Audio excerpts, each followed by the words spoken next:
जय हिंद साथियों, हम लोग फैक्टर्स यानी कि गुणनखंड पढ़ रहे थे और गुणनखंड का यह हमारा दूसरा वीडियो है। अगर अभी तक आपने पहला वीडियो नहीं देखा तो प्लेलिस्ट पे जाकर उसे देख सकते हैं। आइए स्टार्ट करते हैं आज का महत्वपूर्ण सेशन। ये ऐसा महत्वपूर्ण सेशन है जहां से हर बार एग्जाम में क्वेश्चन देखने को मिलते हैं। फैक्टर्स के आज हम लोग क्या करेंगे, योगफल निकालना सीखेंगे, सम निकालना सीखेंगे। जैसे कि 120 के फैक्टर्स का योगफल कितना होगा, मतलब सम ऑफ 120 के फैक्टर्स, मतलब 120 के फैक्टर्स का योगफल निकालना है। तो कैसे निकालेंगे, 120 को आप क्या करेंगे, ब्रेक करेंगे। कैसे लिख सकते हैं, 3 × 4, 3 4 से 12 हो गया और 10 बचा तो 2 × 5 हो जाएगा। क्लियर हो गया। तो हमने आपको बताया था इसको पावर में लिखेंगे सबसे पहले। तो 2 की पावर कितना बनेगा, 2 की पावर 2, 2 की पावर 1 तो 2 की पावर 3 हो जाएगा, 3 की पावर 1 बन जाएगा और 5 की पावर यहाँ से 1 बन जाएगा। अब योगफल निकालने के लिए क्या करना है, पावर 0 से स्टार्ट करनी है सबकी। जैसे कि 2 की पावर 3 है तो 2 की पावर 0 लिखेंगे प्लस 2 की पावर 1 प्लस 2 की पावर 2 प्लस 2 की पावर 3 तक जानी है। फिर मल्टीप्लाई का सिंबल है तो मल्टीप्लाई लगा देंगे, 3 की पावर 0 लिखेंगे प्लस 3 की पावर 1 लिखेंगे, मल्टीप्लाई तो मल्टीप्लाई 5 की पावर 0 प्लस 5 की पावर 1। इस प्रकार से हमें इसको सॉल्व करना है। अब आपको पता है किसी की पावर 0 होती है, जैसे a की पावर 0 तो इसकी वैल्यू क्या आती है, 1 आती है। किसी के भी पावर अगर 0 है तो उसकी वैल्यू क्या आ जाएगी, 1। तो आप इसको सॉल्व कर सकते हैं। 2 की पावर 0 1 आ जाएगा प्लस 2 आ जाएगा प्लस 4 हो जाएगा प्लस 8 हो जाएगा। मल्टीप्लाई 3 की पावर 0 की वैल्यू 1 प्लस 3 आ जाएगा, मल्टीप्लाई 1 प्लस 5 आ जाएगा। क्लियर हो गया। तो यहाँ पे आप क्या करेंगे, इनको सबको ऐड कर देंगे तो कितना आ जाएगा, 15 आ जाएगा, मल्टीप्लाई 4 आ जाएगा, मल्टीप्लाई 6 आ जाएगा। क्लियर हो गया। 1 सेकेंड। तो यहाँ पे आप क्या करेंगे, इनको मल्टीप्लाई कर लेंगे। 15 4 जा 60, 6 6 जा कितना आ जाएगा, 36 आ जाएगा, 360। तो ये आपका क्या निकल के आ गया, योगफल निकल के आ गया। मतलब 120 के आप गुणनखंडों का योगफल निकालेंगे तो कितना आ जाएगा, 360 आ जाएगा। क्लियर हो गया। अब इसी प्रकार से हमें इसको सॉल्व करना है। तो 240 के गुणनखंडों का योगफल क्या हो जाएगा, तो पहले इसको क्या करेंगे, ब्रेक करेंगे। 240 को ब्रेक कर लेंगे, कितना आ जाएगा, 4 8 जा 4 6 24 होता है, यानी कि 4 6 जा 24 होता है। तो 4 × 2 × 3 लिख सकते हैं। 10 बचेगा तो 2 × 5 लिख सकते हैं। यहाँ पे 2 की पावर देखिए, ये 2 बन रहा है, यहाँ पे भी 2, तो 2 की पावर 4 आ जाएगा, 3 की पावर 1 आ जाएगा और 5 की पावर भी कितना आ जाएगा, 1। अब कुछ नहीं करना, पावर 0 से स्टार्ट करनी है। जैसे 2 की पावर 0 प्लस 2 की पावर 1 प्लस 2 की पावर 2 प्लस 2 की पावर 3 प्लस 2 की पावर 4 और मल्टीप्लाई 3 की पावर 0 प्लस 3 की पावर 1 प्लस मल्टीप्लाई हो जाएगा 5 की पावर 0 प्लस 5 की पावर 1। इस प्रकार से आपको लिख लेना है। तो यहाँ पे देखिए, इसको आप सॉल्व करेंगे, कितना आ जाएगा, 16 आ जाएगा, 8 आ जाएगा, 4 आ जाएगा। यहाँ पे आप लिख सकते हैं 1 प्लस 2 प्लस 4 प्लस 8 प्लस 16 आ जाएगा। मल्टीप्लाई 3 की पावर 0 है तो 1 आ जाएगा, 3 की पावर 1 है तो 3 आ जाएगा, मल्टीप्लाई 1 प्लस 5 आ जाएगा। इसको आप ऐड करेंगे तो कितना आ जाएगा, 31 आ जाएगा, मल्टीप्लाई 4 आ जाएगा, मल्टीप्लाई 6 आ जाएगा। और जब आप इसको मल्टीप्लाई करेंगे तो कितना निकल कर आएगा, यहाँ से आपका 744 आ जाएगा। क्लियर हो गया। तो इस प्रकार से आपको क्या करना है, सॉल्व करना है। क्लियर हो गया। आपको मतलब कुछ नहीं करना, आपको फैक्टर्स निकाल लेने प्राइम फैक्टर्स में, फिर इसको पावर 0 से स्टार्ट करनी है, प्लस के फॉर्म में लिख लेना है। फिर मल्टीप्लाई सिंबल है बीच में तो मल्टीप्लाई लगा देंगे, प्लस के फॉर्म में लिखेंगे, फिर आपको कैलकुलेशन करना है, बस हो गया। तो क्लियर हो गया। इस प्रकार से हम सम निकालना हम लोग सीख चुके हैं। अब आइए थर्ड क्वेश्चन की बात करते हैं। क्वेश्चन आपको मतलब प्रैक्टिस करते ही आपको सब कुछ याद हो जाएगा। जैसे 360 है, इसके गुणनफल का योगफल निकालना है तो क्या करेंगे, आप इसको ब्रेक करेंगे। 4 9 36 हो जाता है, 4 9 जा 36 हो जाता है और बचेगा 10 को क्या लिख देंगे, 2 × 5 लिख देंगे। तो यहाँ पे आ जाएगा 2 की पावर 3 हो जाएगा, क्योंकि 2 यहाँ पे है, 1 यहाँ पे है। यहाँ पे मल्टीप्लाई 3 की पावर 2 आ जाएगा, मल्टीप्लाई 5 की पावर 1 आ जाएगा। जब आप इसको लिखेंगे तो कैसे लिखेंगे, 2 की पावर 0 प्लस 2 की पावर 1 प्लस 2 की पावर 2 प्लस 2 की पावर 3, जितनी पावर है उतने तक आपको ले जाना है। प्लस मल्टीप्लाई 3 की पावर 0 प्लस 3 की पावर 1 प्लस 3 की पावर 2। गलती से यहाँ पे आपको मल्टीप्लाई का सिंबल नहीं लगा देना, क्योंकि यही गलती होने के चांस आपके बन जाएंगे। 5 की पावर 0 प्लस 5 की पावर 1। क्लियर हो गया। जब आप इसको सॉल्व करेंगे तो 1 प्लस 2 प्लस 4 प्लस 8 आ जाएगा, 1 प्लस 3 प्लस 9 आ जाएगा, मल्टीप्लाई 1 प्लस 5 आ जाएगा। जब आप इसको सॉल्व करेंगे 8 4 12 13 कितना आ जाएगा, 8 4 12 2 14 1 15 यानी कि 15 आ जाएगा, मल्टीप्लाई ये आ जाएगा 13 आ जाएगा, मल्टीप्लाई 6 आ जाएगा। क्लियर हो गया, इतना आ जाएगा। और जब आप इसको मल्टीप्लाई करेंगे तो कितना आ जाएगा, ये आपका आ जाएगा, मान लीजिए कि आप 90, पहले इसको मल्टीप्लाई कर लेते हैं तो 90 मल्टीप्लाई 13 आ जाएगा, और 13 9 जो 117 हो जाता है और एक जीरो लग जाएगा। तो ये आपका क्या निकल कर आया है, सम निकल के आया है। क्लियर हो गया। इस प्रकार से आपका योगफल निकालना है। 400 के गुणनखंडों का योगफल मतलब सम ऑफ फैक्टर्स। कैसे निकालेंगे, तो यहाँ पे 400 को भी इसी तरह से ब्रेक कर देंगे। कैसे ब्रेक कर लेते हैं, 4 इंटू 100 के रूप में ब्रेक कर लेते हैं। आप इसको लिख पाएंगे 4 इंटू 25, 2 की पावर 2, 2 की पावर 2 कितना आ जाएगा, 2 की पावर 4 आ जाएगा, 2 की पावर 4 आ जाएगा, और इंटू 5 की पावर 2 आ जाएगा। तो जब आप इसको ब्रेक करेंगे तो 2 की पावर 0 प्लस 2 की पावर 1 प्लस 2 की पावर 2 प्लस 2 की पावर 3 प्लस 2 की पावर 4 और मल्टीप्लाई 5 की पावर 0 प्लस 5 की पावर 1। तो यहाँ पे आ जाएगा 1 प्लस 2 प्लस 4 प्लस 8 प्लस 16 हो जाएगा। क्लियर हो गया। और मल्टीप्लाई 1 प्लस 5 हो जाएगा। तो 16 4 20 8 28 2 30 1 31 यानी कि 31 आ जाएगा, मल्टीप्लाई 6 आ जाएगा। तो 6 1 जा 6 6 3 जा 18 यानी कि 186 आपका करेक्ट आंसर हो जाएगा। क्लियर हो गया। तो आपने सम निकालना सीख लिया, यानी कि गुणनखंडों का योगफल निकालना सीख लिया है। अब योगफल भी दो तरीके से पूछा जा सकता है, एक सम योगफल और एक विषम का योगफल। क्लियर हो गया। तो जब आप सम का योगफल निकालेंगे, जब आपसे सम का योगफल पूछा जाएगा तो 2 की पावर को आपको 0 को नहीं लेना है, 2 की पावर को 0 को नहीं लेना है। जब आपसे ऑड सम पूछा जाए यानी कि विषम गुणनखंडों का योगफल पूछा जाएगा तो आपको यहाँ पे थोड़ा सा हिल जा रहा है, कोई बात नहीं। तो 2 की पावर को भी नहीं लेना है और 0 भी की नहीं लेना है। क्लियर हो गया। तो आइए एग्जाम्पल के माध्यम से समझते हैं। जैसे यहाँ पे बोल रहे हैं 100 के सभी सम गुणनखंडों का योगफल मतलब इवन नंबर्स के गुणन फैक्टर्स का योगफल निकालना है। तो कुछ नहीं करना, पहले आप इसको ब्रेक करेंगे तो 4 मल्टीप्लाई कितना आ जाएगा, 25 आ जाएगा। क्लियर हो गया। 4 मल्टीप्लाई 25, इसको पावर में आप बनाएंगे कितना आ जाएगा, 2 की पावर 2 आ जाएगा, मल्टीप्लाई 5 की पावर 2 आ जाएगा। तो जब आप इसको ब्रेक करेंगे 2 की पावर 2 को, तो यहाँ पे 2 की पावर 0 लिखते थे तो 2 की पावर 0 आपको नहीं लिखना, 2 की पावर 1 से लिखेंगे, प्लस 2 की पावर 2 लिख देंगे, मल्टीप्लाई तो मल्टीप्लाई लेकिन 5 की पावर 0 से स्टार्ट करेंगे, 5 की पावर 1 प्लस 5 की पावर 2, क्योंकि केवल 2 की पावर 0 वाले को नहीं लेना बस यहाँ पे। तो यहाँ पे कितना आ जाएगा, 2 प्लस 4 आ जाएगा, मल्टीप्लाई 1 प्लस 5 प्लस 25 आ जाएगा। क्लियर हो गया। ये आ जाएगा 25 आ जाएगा। जब आप इसको सॉल्व करेंगे तो कितना आ जाएगा, 25 30 31 और मल्टीप्लाई 6 मल्टीप्लाई का कितना आ जाएगा 31, 6 1 जा 6 6 3 जा 18 यानी कि 186 आपका करेक्ट आंसर हो जाएगा। तो याद रखना है जब भी इवन में आपसे पूछेगा, इवन नंबर्स का फैक्टर्स का सम पूछेगा तो 2 की पावर 0 को आपको नहीं लेना, बस हो गया। बाकी सब कुछ वैसे ही करना है जैसे हम लोग सम निकालते थे। क्लियर हो गया। अब इसी तरह से इसको भी आप देख सकते हैं। इसको आप क्या लिख सकते हैं, 2 मल्टीप्लाई 7 लिख सकते हैं, 2 7 जब 14 होता है, फिर बचेगा 100 को आप लिख सकते हैं 4 मल्टीप्लाई 25। क्लियर हो गया।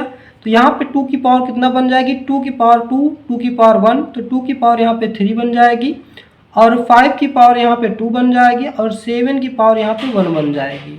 तो यहाँ पे क्या करेंगे, 2 की पावर 0 से स्टार्ट नहीं करेंगे, 2 की पावर 1 से स्टार्ट करेंगे, प्लस 2 की पावर 2 प्लस 2 की पावर 3 और मल्टीप्लाई 5 की पावर 0 प्लस 5 की पावर 1 प्लस 5 की पावर 2 मल्टीप्लाई 7 की पावर 0 प्लस 7 की पावर 1। तो जब आप इसको सॉल्व करेंगे कितना आ जाएगा, 2 प्लस 4 प्लस 8 आ जाएगा, मल्टीप्लाई 1 प्लस 5 प्लस 25 आ जाएगा, मल्टीप्लाई 1 प्लस 7 आ जाएगा। क्लियर हो गया। तो यहाँ पे आपका आ जाएगा 14 और यहाँ पे आपका आ जाएगा 31 और मल्टीप्लाई 8 आ जाएगा। जब आप इसको मल्टीप्लाई करेंगे तो 112 मल्टीप्लाई 31 कितना आ जाएगा? जब आप इसको मल्टीप्लाई करेंगे तो 3472 ये निकल कर आपके आंसर आएगा। तो क्लियर हो गया, आपने टोटल फैक्टर्स का सम निकालना सीख लिया, इवन नंबर्स फैक्टर्स का मतलब सम निकालना सीख लिया।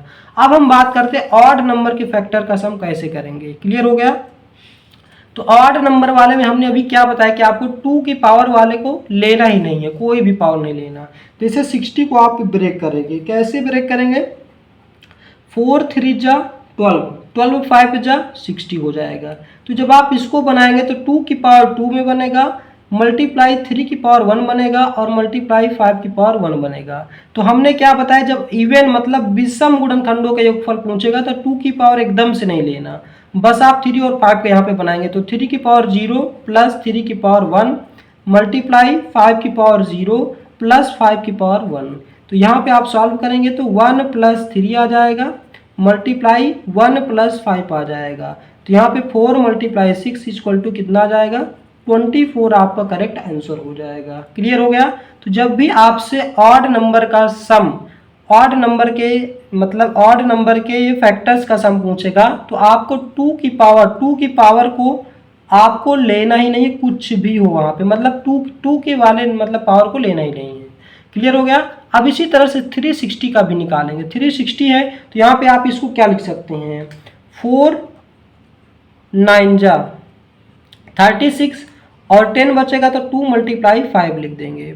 हमेशा परफेक्ट स्क्वायर के रूप में तोड़ेंगे तो आसान हो जाता है। तो 2 की पावर 2, 2 की पावर 1 तो 2 की पावर 3 हो जाएगा, 3 की पावर 2 हो जाएगा, 5 की पावर 1 हो जाएगा। तो यहाँ पे आपको 2 की पावर को नहीं लेना, 3 की पावर लेंगे तो 3 की पावर 0 प्लस 3 की पावर 1 प्लस 3 की पावर 2 हो जाएगा, मल्टीप्लाई 5 की पावर 0 प्लस 5 की पावर 1 लेंगे। तो यहाँ से आ जाएगा 1 प्लस 3 प्लस 9 मल्टीप्लाई 1 प्लस 5 आ जाएगा। तो यह आ जाएगा 13 मल्टीप्लाई 6 कितना आ जाएगा? 78 आपका करेक्ट आंसर हो जाएगा। तो क्लियर हो गया। इस प्रकार से आप इवन और ऑड नंबर के फैक्टर्स का सम निकाल सकते हैं। बहुत इजी है, आपको अच्छे से समझ में आ गया होगा। तो इवन ऑड नंबर का फैक्टर्स का भी सम आप लोगों ने सीख लिया। अब हम बात करते हैं नेक्स्ट टाइप की। क्वेश्चन हमारा 120 के ऐसे फैक्टर्स कीजिए जो कि 5 से डिवाइड्स हो, मतलब पूरी तरह से डिवाइड्स हो जाएं। तो यहाँ पे देखिए कैसे इसको हम लोग सॉल्व करेंगे। तो सबसे पहले 120 को आप उसी तरह से ब्रेक कर लीजिए। 5 से डिवाइड हो रहे हैं तो 5 के मल्टीपल में आप मतलब इसको ब्रेक कर लीजिए। फिर से 5 लिख दीजिए, जिससे आपसे पूछे पहले वही नंबर यहाँ पे लिख दीजिए। 5 से इसको कैंसिल कर दीजिए, 5 2 जा 10 हो जाएगा, 5 4 जा 20 हो जाएगा।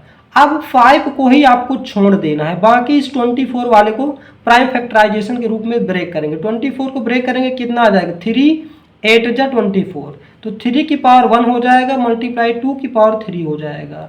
क्लियर। अब पावर में 1 ऐड करके मल्टीप्लाई कर लेंगे तो 2 हो जाएगा 4, 4 2 जा 8 आ जाएगा। यानी कि जो इसके मतलब ऐसे गुणनखंड होंगे जो कि 5 से विभाजित होंगे तो 8 होंगे। क्लियर हो गया। कुछ नहीं करना इसमें, जो नंबर बोला है कि इससे विभाजित होगा तो उस नंबर को लिख लेना है, मल्टीप्लाई इसी नंबर से इसको डिवाइड कर देंगे, जितना आएगा उसको बस प्राइम फैक्टराइजेशन में ब्रेक करेंगे, पावर में 1 ऐड करके मल्टीप्लाई कर लेंगे, बस हो गया। क्लियर हो गया। एक क्वेश्चन में अगर आपको कोई डाउट है तो आइए नेक्स्ट क्वेश्चन ले लेते हैं। नेक्स्ट क्वेश्चन जैसे कि 196 के कितने गुणनखंड होंगे जो कि 4 से विभाजित होंगे? बहुत इजी है। जैसे आप यहाँ 4 से डिविजिबिलिटी पूछ रहा है तो 4 लिखेंगे मल्टीप्लाई 4 से इसको डिवाइड कर दीजिए, 4 4 से 16 होता है और 3 बचेगा, 4 9 जा 36। अब इस 4 को हमें नहीं लेना, इस 49 को क्या लिख सकते हैं? 7 की पावर 2 लिख सकते हैं। तो कुछ नहीं, पावर में इसके 1 प्लस कर देंगे तो कितना आ जाएगा? 3। ये 3 आपका करेक्ट आंसर हो जाएगा। इस प्रकार से हमें इसको सॉल्व करना होता है। अब नेक्स्ट टाइप का क्वेश्चन है हमारे पास 840 के 1 और 840 को छोड़ करके कुल कितने फैक्टर्स, मतलब टोटल फैक्टर्स बताने हैं, वो भी कितने? 2 नंबर को छोड़ना है, 840 को और 1 को। कुछ नहीं करना है, 840 को आप ब्रेक कर लीजिए। कैसे? 12 7 जा 84 होता है, मल्टीप्लाई 2 मल्टीप्लाई 5 हो जाएगा। अब आप इसको ब्रेक करेंगे कितना? 4 मल्टीप्लाई 3 हो जाएगा, मल्टीप्लाई 7 मल्टीप्लाई 2 मल्टीप्लाई 5। यहाँ पे आपका 2 की पावर 3 बन जाएगा, मल्टीप्लाई 3 की पावर 1 बनेगा, मल्टीप्लाई 5 की पावर 1, मल्टीप्लाई 7 की पावर 1। कुछ नहीं करते, जब टोटल फैक्टर हमें निकालना होता है कुल गुणनखंड, तो पावर में 1 ऐड करके मल्टीप्लाई कर लेते हैं। तो 4 मल्टीप्लाई 2 मल्टीप्लाई 2 मल्टीप्लाई 2, 4 2 जा 8, 8 2 जा 16, 16 2 जा 32। तो अगर टोटल फैक्टर पूछा होता तो कितना आ गया 32, लेकिन उसने बोला है 1 और 840 को छोड़ करके, तो इसमें 2 नंबर छोड़ना है तो 2 नंबर माइनस कर लीजिए। 32 माइनस 2 कितना आ जाएगा 30। तो 30 आपके इस क्वेश्चन का करेक्ट आंसर हो जाएगा। तो क्लियर हो गया, ये भी आपने कॉन्सेप्ट सीख लिया है कि अगर किसी नंबर्स के ऐसे गुणनखंड निकालने हो जो किसी नंबर से विभाजित होता है, डिवाइड्स होता है, तो उसको कैसे निकालेंगे आपने आसानी से सीख लिया। अब बात करते हैं नेक्स्ट क्वेश्चन की। नेक्स्ट क्वेश्चन, नेक्स्ट कॉन्सेप्ट है हमारा कि 2 की पावर 13, 5 की पावर 10 एंड 7 की पावर 9 के कितने फैक्टर्स हैं जो कोई पूर्ण वर्ग है। यहाँ पे ध्यान दीजिएगा, पूर्ण वर्ग है। तो इसमें क्या करना होता है, सबसे पहले आप कॉन्सेप्ट सीख लीजिए। जब भी आपसे पूर्ण वर्ग पूछेगा तो कुछ नहीं करना है, पावर को आपको क्या करना है, पावर को 2 से डिवाइड कर देना है, प्लस 1 कर देना है। क्लियर हो गया, पावर को 2 से डिवाइड करना है, प्लस 1 कर देना। पावर कितना है 13, रिमाइंडर आपको नहीं ध्यान देना, बस जैसे 13 है तो 13 को 2 से डिवाइड करेंगे, 2 6 जा 12, 6 टाइम्स जाएगा, प्लस 1 कर देंगे। क्लियर हो गया, बाकी इसको इसी तरह लिख देंगे, मल्टीप्लाई में तो मल्टीप्लाई का साइन लगा देंगे। 2 5 जा 10, 5 टाइम्स जाएगा तो 5 प्लस 1 लिखेंगे, फिर मल्टीप्लाई का साइन। 2 4 जा 8, 4 टाइम्स जाएगा तो 4 प्लस 1। क्लियर हो गया, तो यहाँ पे आ जाएगा 7 मल्टीप्लाई 6 मल्टीप्लाई 5। तो 6 5 जा 30 और 7 3 जा कितना आ जाएगा 21, यानी कि 210 आपके इस क्वेश्चन का करेक्ट आंसर हो जाएगा। अभी आपको थोड़ा सा डाउट होगा तो इसमें आपको क्लियर हो जाएगा। हमने क्या बताया आपको, पावर को 2 से डिवाइड करना है, रिमाइंडर आपको ध्यान नहीं देना, बस जैसे 15 है तो 2 7 जा 15, 14 होगा तो 7 में प्लस 1 करके लिखेंगे मल्टीप्लाई। फिर पावर 7 है तो 3 बार जाएगा, 3 बार डिवाइड्स होगा तो 2 3 जा 6 प्लस 1 लिखेंगे, मल्टीप्लाई 2 1 जा 2, 1 टाइम्स जाएगा तो प्लस 1 करके लिखेंगे। तो यहाँ पे आ जाएगा 8 मल्टीप्लाई 4 मल्टीप्लाई 2। तो 8 4 जा 32, 32 2 जा कितना हो जाएगा 64, आपके क्वेश्चन का करेक्ट आंसर हो जाएगा। तो क्लियर हो गया, इस प्रकार से हमें सॉल्व करना है। अब बात करते हैं नेक्स्ट क्वेश्चन की। ये भी सेम वही क्वेश्चन है, बस इसमें हमको थोड़ा सा पावर बना लेनी है। जैसे कि ये आपको पता है 6 का क्यूब होता है, 6 36 छंगम 216, मतलब 6 का क्यूब होता है। तो आप इसको क्या बना सकते हैं, 6 मल्टीप्लाई 6 मल्टीप्लाई 6, फिर बचेगा 100 को लिख सकते हैं 4 मल्टीप्लाई 25। अब यहाँ पे देखिए 1 2 यहाँ पे, 1 2 यहाँ पे, 1 यहाँ, 3 और 2 5, यानी 2 की पावर 5 आ जाएगा। मल्टीप्लाई 3 3 3, मतलब 3 टाइम्स 3 है तो 3 की पावर 3 आ जाएगा, और यहाँ बचा 25 तो यानी 5 की पावर 2 आ जाएगा। क्लियर हो गया, अभी हमारा पहले जैसे बन गया। अब कुछ नहीं करना है, 2 से डिवाइड करना है पावर को, फिर 1 करके लिख देना है प्लस करके। तो 2 2 जा 4, 2 टाइम्स जाएगा, प्लस 1 कर लेंगे, 1 टाइम्स जाएगा, 2 1 जा 2 तो 1 प्लस 1, 2 1 जा 2, ये भी आपका कितना आ जाएगा 1 प्लस 1 आ जाएगा। तो यहाँ पे आ जाएगा 3 मल्टीप्लाई 2 मल्टीप्लाई 2, 3 2 जा 6 2 जा 12, यहाँ पे आपका 12 करेक्ट आंसर हो जाएगा।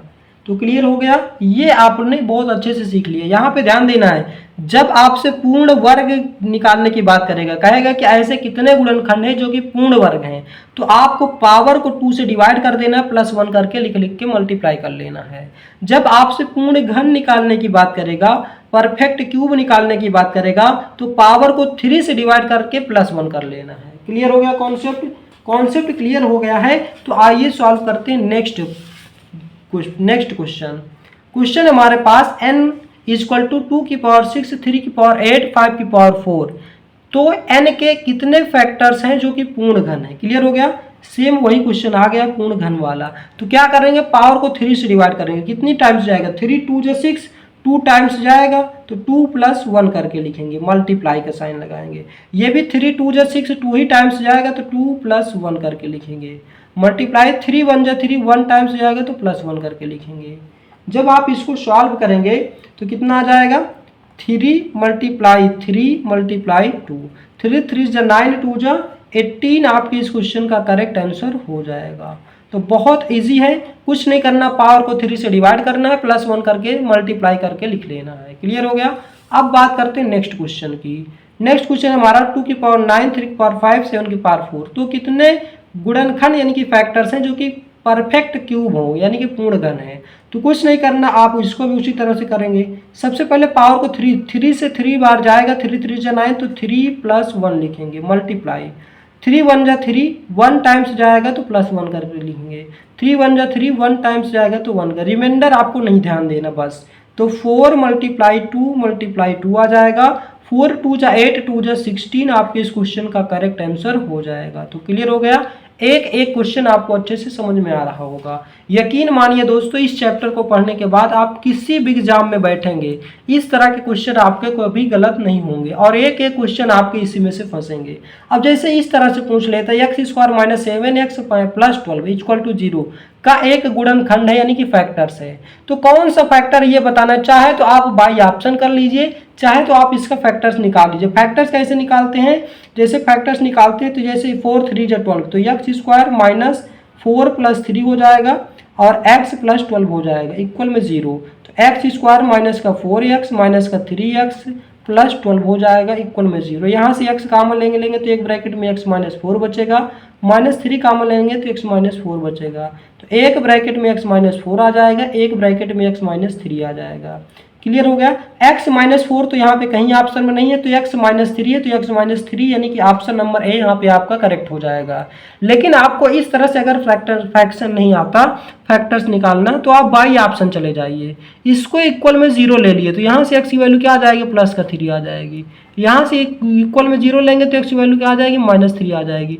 यहाँ से इक्वल में 0 लेंगे तो x की वैल्यू +2 आ जाएगी, x की वैल्यू 1 आ जाएगी। अब बाई ऑप्शन चेक करिए, x की वैल्यू 3 रख के देखिए, यहाँ पे 3 रखें और दोनों साइड 0 आ गया तो ऑप्शन ए सही। जैसे 3 3 जा 9, 3 7 जा 21, तो 9 - 21 + 12, तो ये आ जाएगा 12 8 20 21, 21 - 21 कितना आ रहा है, 0 आ रहा है, यानी कि ऑप्शन नंबर ए करेक्ट हो जाएगा। और कोई आप रखेंगे ये 0 नहीं होगा। तो क्लियर हो गया। तो ये मतलब इस प्रकार से आप बाई ऑप्शन निकाल सकते हैं या इसको फैक्टर्स करके आप देख सकते हैं। तो दोस्तों ये था हमारा आज का वीडियो आपको कैसा लगा, इसका जवाब आप हमें कमेंट बॉक्स में देंगे। यदि आप हमारे चैनल पर नए हैं तो चैनल को सब्सक्राइब करें, वीडियो को लाइक करें और ज़्यादा से ज़्यादा शेयर करें। आज का वीडियो बस यहीं तक, मिलते हैं नेक्स्ट वीडियो में। जय हिंद, जय भारत।